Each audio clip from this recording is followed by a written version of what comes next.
Hi there, if you like to play the Queen's Gambit and you want to learn some very common traps in this opening, both as white and black, then this is the right video for you. So I'm gonna start with traps for white. After d4, d5 and c4 we get the Queen's Gambit, and we're gonna cover traps in the three most common replies that black has, which are the moves e6, c6 and d takes c4. So let's start with the move e6, which is the most common reply. The Queen's Gambit declined, and the first trap that I'm going to show you is called the Rubinstein trap, because the legendary player Akiba Rubinstein fell for it against former world champion Alexander Alyoshin. So here after knight to f3 and knight to f6, bishop to g5, these are just the most common moves for white in the Queen's Gambit. After knight b to d7, e3, bishop to e7, knight to c3 in the Queen's Gambit declined. White very often develops the minor pieces this way, and after black castles, here white played rook to c1. This is a common idea. You might be familiar with this if you play the Queen's Gambit as white. White delays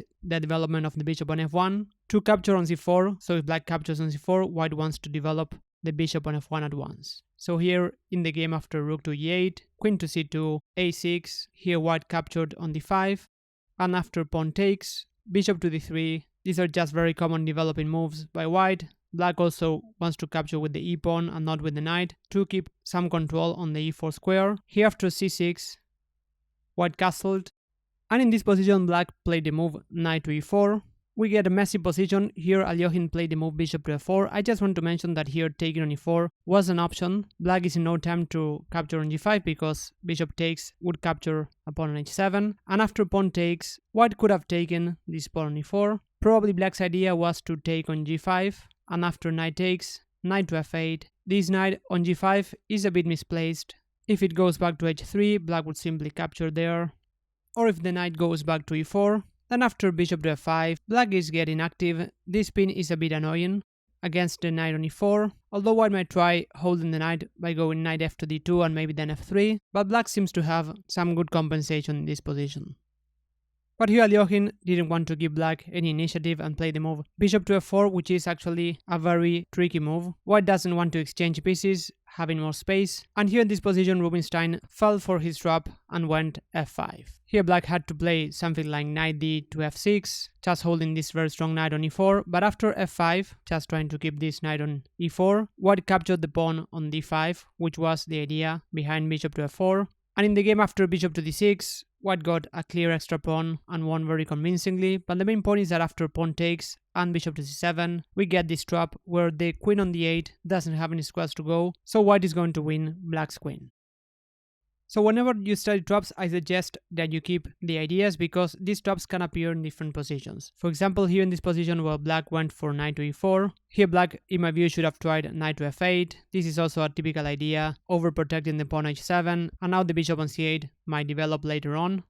But funnily enough, this trap also has another way to appear, which is by going h6 and then after bishop to f4. A very common move that is played in this position or similar positions like this one is the move knight to h5, trying to get rid of this very strong bishop. But here again, since the knight is not protecting d5 anymore, white still gets the same idea of knight takes d5, and white at the very least gets an extra pawn. If pawn takes, then after bishop to c7, white is winning the queen, or after knight takes and knight takes, white gets an extra pawn and a comfortable advantage.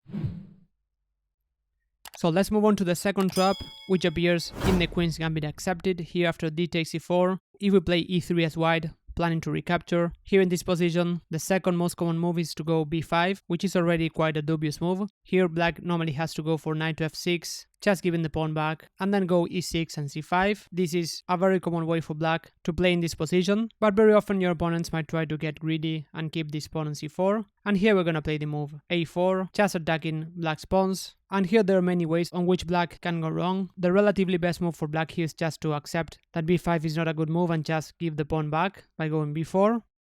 But if black takes on a4, at the very least we get queen takes a4, giving a check. We are just capturing pawns and developing, and white also gets a very strong center. If black goes a6, this doesn't defend the pawn on b5 because after pawn takes, this pawn a6 is pinned, so black cannot capture back on b5.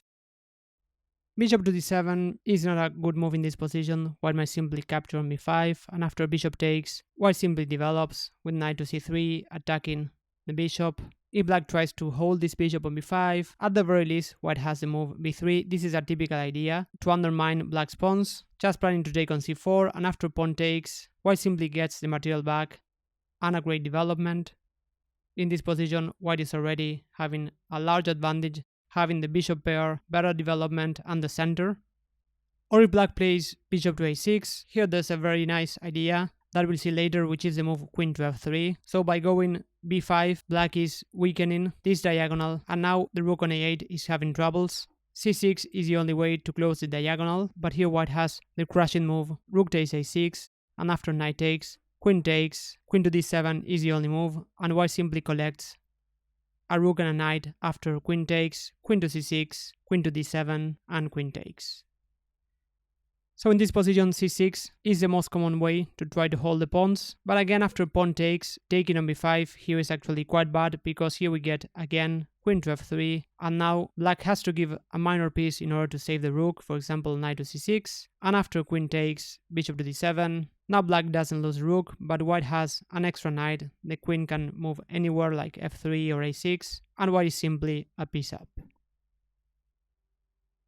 And another common way for black to play against the queen's gambit is the Slav defense that we get after the move c6. And here after knight to c3, knight to f6, and knight to f3, these are just very common moves in this position. Here the move e6 is the most common move, but the move bishop to f5 is also very common, and this is already quite a dubious move, because here we're gonna take on d5, and in this position normally black takes with the pawn. The main idea is to have a pawn on the center, trying to control the center, that's why pawn takes is a natural move, and now the move queen to b3 is already quite annoying for black. Here the two most common moves give white an advantage. In this position the engine suggests bishop to c8, which is again a very hard move to play. Here white can continue developing like bishop to f4, white is just developing, and black is going back to c8, so this position is already quite comfortable for white.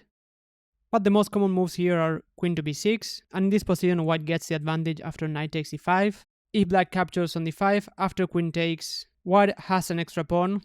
Black might try the move queen to b4 in this position, but here, in addition to knight to d2, the move bishop to d2 is actually more attractive because we don't care about giving the pawn back. And then after rook to c1, we see how we are developing, and black's pieces are quite loose. There's an idea to capture the bishop on f5, so this position is already quite shaky for black. And just to illustrate how black can go wrong here, after the move e6, we get a checkmate after rook to c8 and queen to d8. And after knight takes e5, if black captures on b3, here we get the intermediate move knight takes f6, giving a check. If black takes with the g-pawn, then after pawn takes, we get a healthy extra pawn. And after pawn takes and pawn takes, here I'm covering the sharpest options by black. Black might try bishop to c2, trying to get the pawn back. Here we don't want to defend the pawn with knight to d2 because we want to develop our pieces. Here we can simply play bishop to d2, just giving the pawn back. And after bishop takes, we play the move e4. We get a very good center, and now we have ideas like d5 and bishop to b5, and white is already having an advantage in this position. And instead of queen to b6, b6 is also another common way to deal with the threat of queen takes b7, but this is actually also another bad move, because here white has this idea of playing e4. So the idea is that white gives a pawn on e4, black has to do something with this pawn because there's the idea to capture the bishop, but the main idea is to develop the bishop to b5 quickly, and here black is already in trouble. For example, after knight takes, white can simply take on e4, and after pawn takes, knight to e5 is actually very annoying. There's the idea to capture on f7, giving a checkmate, and also to play bishop to b5. Or if black captures with the d-pawn straight away. Now before playing bishop to b5, we have this move knight to e5. This is a very forcing move because we plan to take on f7. And if black plays a move like e6, trying to stop that threat, now we play the move bishop to b5. And here there's no good ways for black to block the check. Knight b to d7 is definitely the most natural move, but just in case after knight f to d7, now we can chase this bishop after g4 and h4. Black's position is just very bad, h5 is coming, and if black tries to give some space for the bishop, for example after h6, now we can simply take on g6 and then capture the pawn on e6. Black's position is simply falling apart. So after bishop to b5, knight b to d7 is definitely more natural, and here we can continue with this idea of g4. Bishop to g5 is also very strong, but after g4, black cannot capture on g4 because there's pressure against the knight on d7, and after bishop to g6, now we play the move g5, and if the knight on f6 ever moves, we simply capture on d7, winning a piece. Here black might try the move a6, and here we simply play the move bishop to c6, keeping all the threats in the position, and now black is going to lose material with this very annoying pin on d7. And before we check the traps for black, as you see, the best way to learn traps is to learn ideas and to learn how to study chess. So if you really want to get better at chess, I have a free course that will provide you with a full training plan. So feel free to check the link in the description after watching this video. So let's now move on to the traps for black. Let's rotate the board.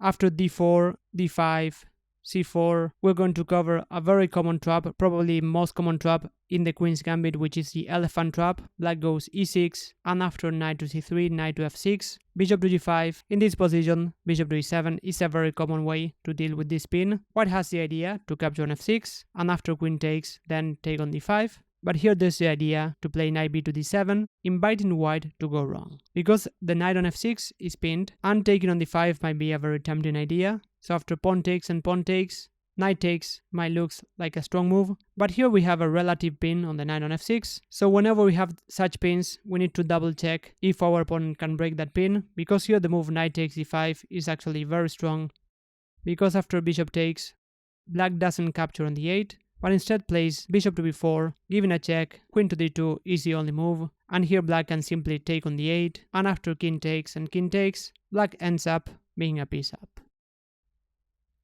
And last trap for black also occurs in the Queen's Gambit declined, after knight to c3, knight to f6, bishop to g5, knight b to d7, if white doesn't fall for the elephant trap. Here after knight to f3, c6, and e3, here there's a very interesting line for black, which is the move queen to a5, leading to the Cambridge Springs variation. And if white is not familiar with this position, white can easily go wrong. Just want to tell you that in this position, queen to a5 is a bit strange. So here white also has another move which is a bit strange, which is the move knight to d2. This is one of the most common moves in the position for white, and this is a good move for white. The idea is that the queen on a5 has some pressure against the bishop on g5, and after pawn takes, before taking on c4, white takes on f6, and after knight takes, white attacks the queen, and after the queen moves, here white normally follows up with rook to c1, bishop to e2, and white has quite a comfortable position. But instead, white has played in this position a very natural developing move, which is bishop to d3, but now black has d takes e4, and after bishop takes, black cannot capture on g5 because the knight on f3 is defending the bishop, but after knight to e4, black gets this idea to capture on c3, and also black is attacking on g5. So here the game might continue bishop to h4, and after knight takes, pawn takes and queen takes, black gets an extra pawn. Here white has to play knight to d2 to defend the bishop on c4, and the play might continue bishop to b4, attacking the knight, and after rook to c1, queen takes, and bishop takes. We get some trades. Black has an extra pawn, maybe white has some compensation thanks to the two bishops, but it is up to white to prove this compensation, so this position is quite okay for black. So here I'm analyzing the best move for white after playing the move bishop to d3, so white can definitely play worse moves after bishop to d3. So here, knight to d2 is white's best reply in this position, but the move queen to c2 has also been played, and now black has a very similar idea, knight to e4, eyeing the bishop and the knight, and here after the move bishop to f4, which is the most common move in the position, now black gets bishop to b4, putting some pressure on white, and here the most common move, which is a very natural move, is rook to c1, but now black can simply capture the pawn a2 because the knight is pinned, and black gets an extra pawn. I don't see a clear compensation for white here.